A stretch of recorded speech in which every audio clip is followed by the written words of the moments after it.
जय श्री कृष्ण विद्यार्थिनी एवं विद्यार्थीगण। अगले टास्क में हम इकाई नंबर 6 भरत पर थे और इस इकाई का पुनरावर्तन हमारा बाकी है। हालांकि हमने इकाई समझ ली थी लेकिन प्रश्न उत्तर बाकी थे।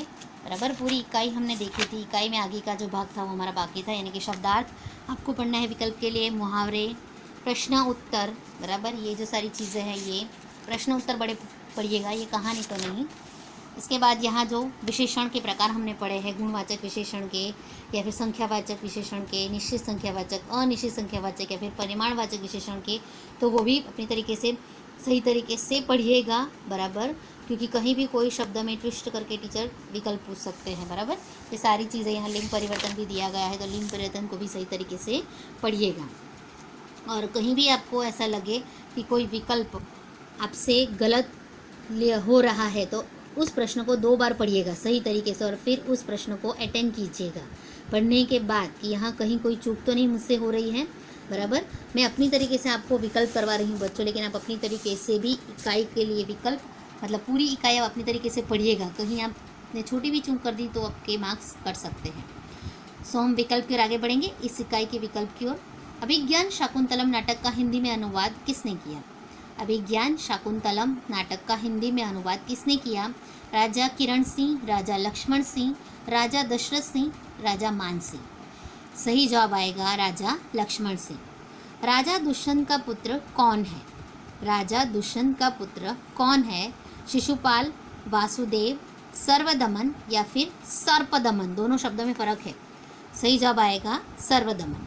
उंगलियों पर कैसा खाली जगह जाल है?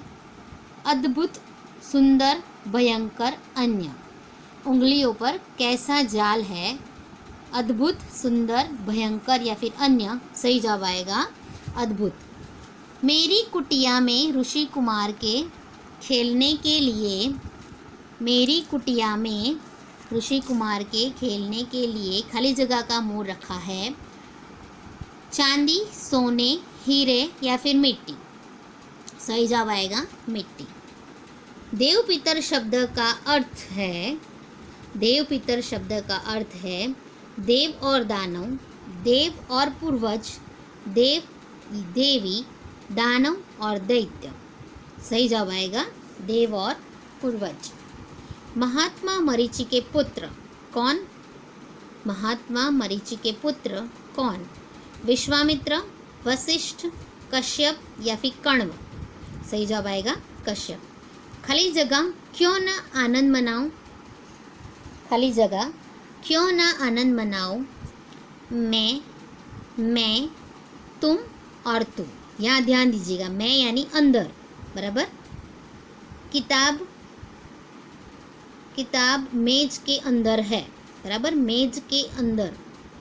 या फिर दूसरा उदाहरण लूँ, अगर दूसरा उदाहरण यहाँ लिया जाए, मैं यानी कोई चीज़ को किसी शब्द, मतलब कोई भी चीज़ हम कहीं रखते हैं, जैसे कि मैंने किताब को कबाट में रखा। बराबर, मैंने पुस्तक को कबाट में रखा, यानी मैं यानी अंदर।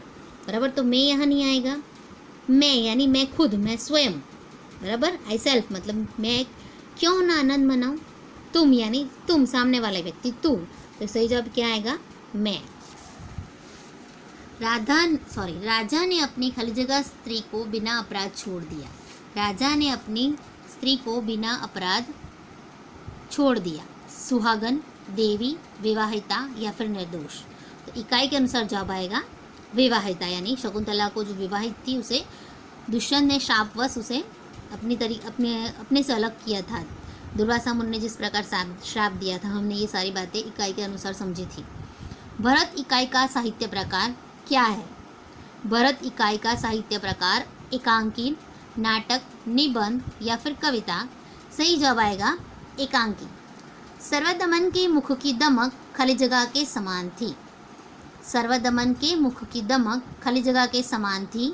बिजली, अग्नि, सोने या फिर हीरे। सही जवाब है अग्नि।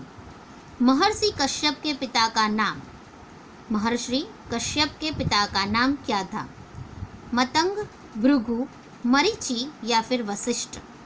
सही जवाब आएगा मरीचि। मेनका कौन थी? मेनका कौन थी? महारानी, अप्सरा, देवी, गंधर्व या फिर अप्सरा। सॉरी, महारानी, अप्सरा, देवी या फिर गंधर्व। तो सही जवाब क्या आएगा? अप्सरा। पहली तपस्विनी का नाम क्या है बताइए? सुरुचि, अमृता, नम्रता या फिर सुव्रता।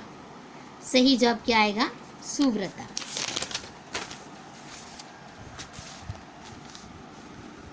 लोमड़ी चालाक होती है, विशेषण पहचानिए। लोमड़ी चालाक होती है, विशेषण पहचानिए। संख्यावाचक, सार्वनामिक, गुणवाचक या फिर अनिश्चितवाचक। चालाक मतलब चालाक यह चीज़ संख्या में गिनी जा सकती है? नहीं। सर्वनाम के अनुसार यहाँ तो शब्द दिया गया है, बराबर, तो शब्द ये सर्वनाम तो नहीं आ सकता यहाँ। अनिश्चयवाचक, तो यहाँ कोई अनिश्चित बात नहीं, निश्चित बात है कि लोमड़ी चालाक होती है, मतलब ये बात निश्चित है। और चालाक है वह किस चीज़ में आता है? हमारे गुण में आता है, बराबर। तो गुण यानी क्या है? चालाक। तो कौन सा विशेषण यहाँ बनेगा? गुणवाचक विशेषण, बराबर। परिमाण भी नहीं दिया गया है बच्चों, मैंने विशेषण के प्रकार आपको पढ़ाए थे। गुणवाचक विशेषण, परिमाणवाचक विशेषण, निश्चित संख्यावाचक विशेषण, अनिश्चित संख्यावाचक विशेषण, सार्वनामिक विशेषण, बराबर। तो इस तरीके से जब मैं आपके लिए विकल्प रखूँ तो विकल्प को ध्यान से पढ़िएगा और जो अंडरलाइन किया हुआ शब्द उस पर ध्यान दीजिएगा और सारे विकल्प के साथ तुलना कीजिएगा कि यहाँ सही जवाब कौन सा आएगा, बराबर। जैसे मैंने यहाँ चालाक, तो चालाक वो किसका गुण है, किसका स्वभाव है? तो लोमड़ी का, तो गुण उसमें आ गया।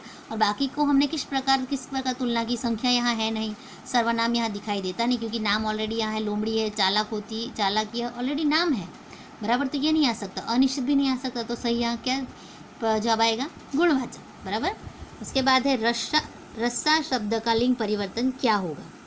रस्सा शब्द का लिंग परिवर्तन क्या होगा? रस्सी, देखिएगा यहाँ जो भी शब्द मैं उच्चारण के अनुसार कहूँ, बराबर, अपनी तरीके से बोलूँ मैं जब, तो उस समय आपको जवाब सही लगेगा, लेकिन आप वर्तनी के अनुसार यहाँ सही जवाब चुनिएगा। वर्तनी को ध्यान में रखिएगा, जिन्हें આપણે जोड़नी कहिए ना बाળકો, बस वर्तनी को ध्यान में रखकर सही जवाब पहचानिएगा। रस्सी, देखो ये जवाब भी हमें सही लगता है, लेकिन वर्तनी के अनुसार गलत है। रस्सी, रसी, रसी यानी जो रसीकरण होता है, रस्सी सी, तो ये तो नहीं आ सकता। तो सही जवाब क्या आएगा? रस्सा का लिंग परिवर्तन अगर हम करें तो क्या बनेगा? रस्सी, बिल्कुल सही। तुमने खाली जगह के विरुद्ध यह आचरण क्यों सीखा? तुमने खाली जगह के विरुद्ध यह आचरण क्यों सीखा?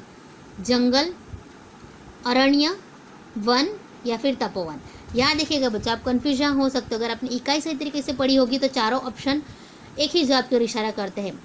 जंगल मतलब अरण्य, और अरण्य मतलब भी वन, और वन का मतलब भी तपोवन। वहाँ तपोवन मतलब यहाँ तप करने के लिए जो ऋषि मुनि आते हैं उसे तपोवन कहा जाता है, तो यहाँ उसके लिए तपोवन उपयोग किया गया है।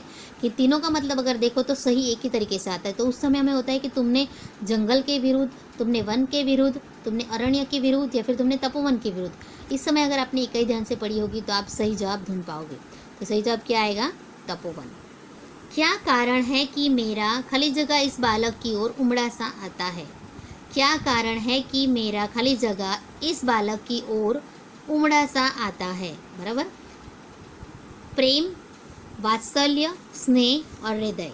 यहाँ देखिएगा बच्चों, यहाँ भी आप कंफ्यूज हो सकते हो। क्या कारण है कि मेरा प्रेम, प्रेम भी बालक की ओर उमड़ा सा आ सकता है, बराबर। बालक के प्रति अगर हमारा प्रेम हो तो उसके लिए प्रेम शब्द का भी उपयोग सही तरीके से अगर हम सोचे तो आ सकता है। वात्सल्य, तो वात्सल्य भी आ सकता है एक तरीके से, बराबर। हृदय, तो हृदय भी आ सकता है, लेकिन हमें इकाई को महत्व देना है। तो इकाई के अनुसार अगर कोई शब्द आ सकता है तो वो कौन सा शब्द है?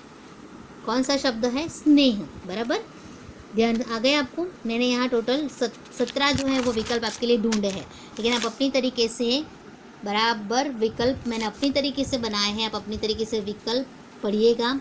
पाठ्य पुस्तक को विशेष महत्व दीजिएगा बच्चों। मैंने ये करवाए हैं विकल्प, मतलब केवल यही विकल्प लेकर आप आगे बढ़ो नहीं, आप अपनी तरीके से भी प्रिपेयर कीजिएगा। सारी चीज़ों को, प्रस्तावना में कुछ लिखा हो, विकल्प में कुछ लिखा हो, रिक्त स्थान में, प्रश्न उत्तर में, शॉर्ट प्रश्न में, उसमें जो भी कोई बातें हैं उन सारी बातों को आपको पढ़ना ज़रूरी है, क्योंकि जब तक आप सारी बातों को नहीं पढ़ोगे तब तक आपको विकल्प समझने में दिक्कत आएगी। इकाई आपको समझनी है, आप खुद अंदाज़ा लगाइए कि अगर 40 मार्क्स के या फिर जो भी गुण हैं उस अनुसार आपको विकल्प पूछे जा रहे हैं तो आपको कितनी प्रिपरेशन करनी होगी, बराबर। विकल्प है, भले उसके 4 विकल्प है, लेकिन 4 विकल्प भी ऐसे पूछे जा सकते हैं जो उत्तर के नज़दीक हो, इसलिए आपके मन में कन्फ्यूजन होगा परीक्षा के टाइम। बराबर कि ये विकल्प चुनूँ या फिर दूसरा विकल्प चुनूँ। तो इस हड़बड़ी में कई बार जो गलत बटन दब जाता है आपके पास से, आप खुद दबा देते हो फिनिश या फिर कोई अलग तरीके से, जो भी आप चीज़ उसमें करते हो हड़बड़ी में, जिससे आपको नुकसान हो जाता है। इसलिए बच्चों, पूरा जो वैकल्पिक पेपर है उसे ध्यान लगाकर पढ़िएगा। और ये ध्यान कब होगा, जब आपने पाठ्य पुस्तक और किताब और साथ ही जो नोटबुक लिखवाई उसे सही तरीके से न्याय देकर पढ़ा होगा। बराबर। तो इस परीक्षा का जो हमारा पुनरावर्तन यहाँ ख़त्म होता है। परीक्षा के लिए बेस्ट ऑफ लक। आज का हमारा टास्क यहीं तक। अस्तु।